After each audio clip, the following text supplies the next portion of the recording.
ಮೋದಿ ಸರ್ಕಾರ ಕಳೆದ 3 ವರ್ಷಗಳಲ್ಲಿ ಮಾಡಿದ ಸಾಧನೆಯನ್ನ ಜನರಿಗೆ ತಲುಪಿಸುವ ನಿಟ್ಟಿನಿಂದ ಮೋದಿ ಫೆಸ್ಟ್ ಕಾರ್ಯಕ್ರಮವು ಪುತ್ತೂರಿನ ಗಾಂಧಿಕಟ್ಟೆಯ ಬಳಿ ನಡೆಯಿತು.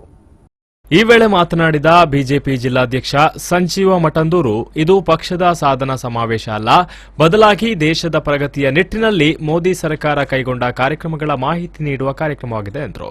ಹಿಂದಿನಿಂದಲೇ ಜಗತ್ತಿಗೆ ನಾಗರಿಕತೆಯನ್ನ ತೋರಿಸಿದ ಭಾರತ ಇಂದು ಆರ್ಥಿಕ ದಿಕ್ಕು ಬೆಳವಣಿಗೆಯ ಹಾದಿಯನ್ನ ಜಗತ್ತಿಗೆ ಪರಿಚಯಿಸ್ತಾ ಇದೆ.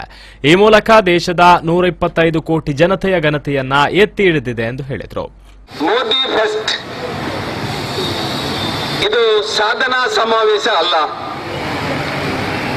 ಉತ್ಸಾಹದ ರೀತಿಯಲ್ಲಿ ಇವತ್ತು ಸರ್ಕಾರದ ಸಾಧನೆಯನ್ನು ಸಾಮಾನ್ಯ ಜನರಿಗೆ ಮುಟ್ಟಿಸುವಂತ ಒಂದು ಉದ್ದೇಶ ಇವತ್ತು ಕೇಂದ್ರ ಸರ್ಕಾರದ್ದು. ಕೇಂದ್ರ ಸರ್ಕಾರದ ಜನಪರ ಕಾರ್ಯಕ್ರಮಗಳು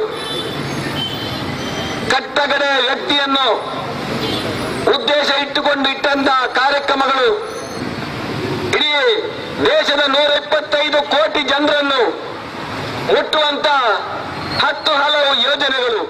ಈ ವೇಳೆ ಎಲ್ಇಡಿ ಪರದೆಯನ್ನ ಹೊಂದಿರುವ ವಾಹನದಲ್ಲಿ ಕೇಂದ್ರ ಸರ್ಕಾರದ ಅಭಿವೃದ್ಧಿ ಯೋಜನೆಗಳು, ಜನಸಾಮಾನ್ಯರ ಪ್ರಗತಿಯ ನಿಟ್ಟಿನಲ್ಲಿ ಕೈಗೊಂಡ ಕಾರ್ಯಕ್ರಮಗಳ ಪ್ರಚಾರದ ದೃಶ್ಯವು ಸಂದೇಶದೊಂದಿಗೆ ಸುಮಾರು ಅರ್ಧ ಗಂಟೆಗಳ ಕಾಲ ಪ್ರಸಾರಗೊಂಡಿತು. ವಿಶೇಷವಾಗಿ ಲಕ್ಕಿ ಡ್ರಾ ಕೂಡ ನಡೆಯಿತು. 125 ಕೋಟಿ ಜನರು ಒಬ್ಬ ವ್ಯಕ್ತಿಯ ಮೇಲೆ ಭರವಸೆ ಇಟ್ಟರು. नरेंद्र दामोदर दास मोदी ईश्वर की शपथ लेता हूं कि ಮತ್ತು ಆ ವ್ಯಕ್ತಿಯು 125 ಕೋಟಿ ಜನರ ಆಶೀರ್ವಾದದಿಂದ ಹೊಸ ಭಾರತಕ್ಕೆ ಅಡಿಪಾಯವನ್ನು ಹಾಕಿದರು. ಅದು ಎಂತಹ ಭಾರತವೆಂದರೆ ಅಲ್ಲಿ ಕಡು ಬಡತನದಲ್ಲಿರುವ ವ್ಯಕ್ತಿಯು ವಿಕಾಸದ ಅತ್ಯಂತ ಸಮೀಪದಲ್ಲಿರುತ್ತಾನೆ. ಕಾರ್ಯಕ್ರಮದಲ್ಲಿ ತಾಲೂಕು ಮಂಡಲ ಅಧ್ಯಕ್ಷ ಚನೀಲ ತಿಮ್ಮಪ್ಪ ಶೆಟ್ಟಿ, ಜೀವಂದರ್ ಜೈನ್, ಜಿಲ್ಲಾ ಪಂಚಾಯತ್ ಅಧ್ಯಕ್ಷೆ ಮೀನಾಕ್ಷಿ ಶಾಂತಿಕೋಡು ಮತ್ತಿತರರು ಉಪಸ್ಥಿತರಿದ್ದರು.